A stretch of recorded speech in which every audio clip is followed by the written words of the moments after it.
زمانے میں ایک معروف بزرگ انتقال کر گئے، لیکن انہوں نے ایک وصیت کی مرتے ہوئے کہ میرا جنازہ وہ پڑھائے جس کی عصر کی سنتیں بھی قضا نہ ہوئی ہوں، جو کہ شرعی تاکید نہیں رکھتی لیکن اس کی وہ سنتیں بھی قضا نہ ہوئی ہوں۔ بڑے بڑے زاہد اور تہجد گزار اور شب زندہ دار دم بخود ہے کہ زندگی میں ایسی کوتاہیاں تو کبھی سرزد ہو جاتی ہیں، نہیں تو جوانی کے اندر تو بڑی سستیاں ہو جاتی ہیں۔ تو یہ اتنی کڑی شرط اور کون نبھائے گا؟ حضرت کا جنازہ پڑا ہے اور کوئی آگے بڑھنے کی ہمت نہیں کر رہا۔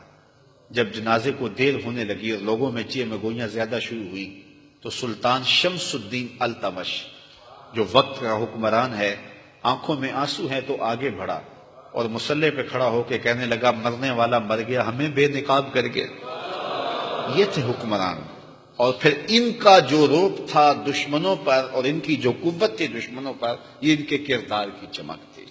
تو امامت صغرا ہو یا امامت کبرا ہو، مصلی کی امامت ہو یا تخت و تاج کی امامت ہو، ہمیں سب سے زیادہ توجہ اپنے کردار کی طرف دینا ہوتی ہے، اور جب ہمارا کردار خلوت میں خوبصورت ہو تو پھر ہماری جلوتوں کے اندر روب پیدا ہو جاتا ہے، ہمارے لہجوں کے اندر رس بڑھ جاتا ہے، ہماری آواز میں تاثیر پیدا ہو جاتی ہے، پھر ہمارا حکم ٹالا نہیں جاتا۔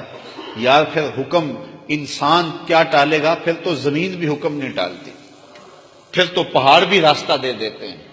جب زلزلہ آتا ہے تو حضرت عمر مدینے میں کھڑے ہیں تو زمین کانپنے لگی ہے تو درہ زمین پہ مارتے ہیں اور کہتے ہیں زمین ٹھہر جا، کیا عمر نے تیری چھاتی پہ عدل نہیں کیا ہے؟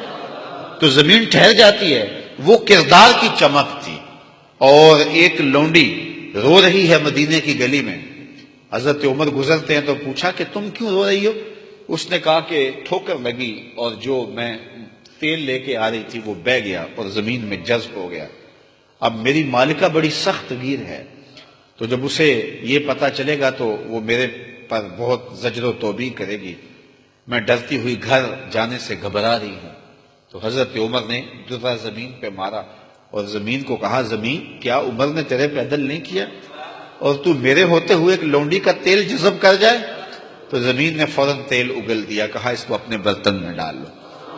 تو یہ عمر تھے رضی اللہ تعالیٰ عنہ کہ زمین بھی حکم مانتی۔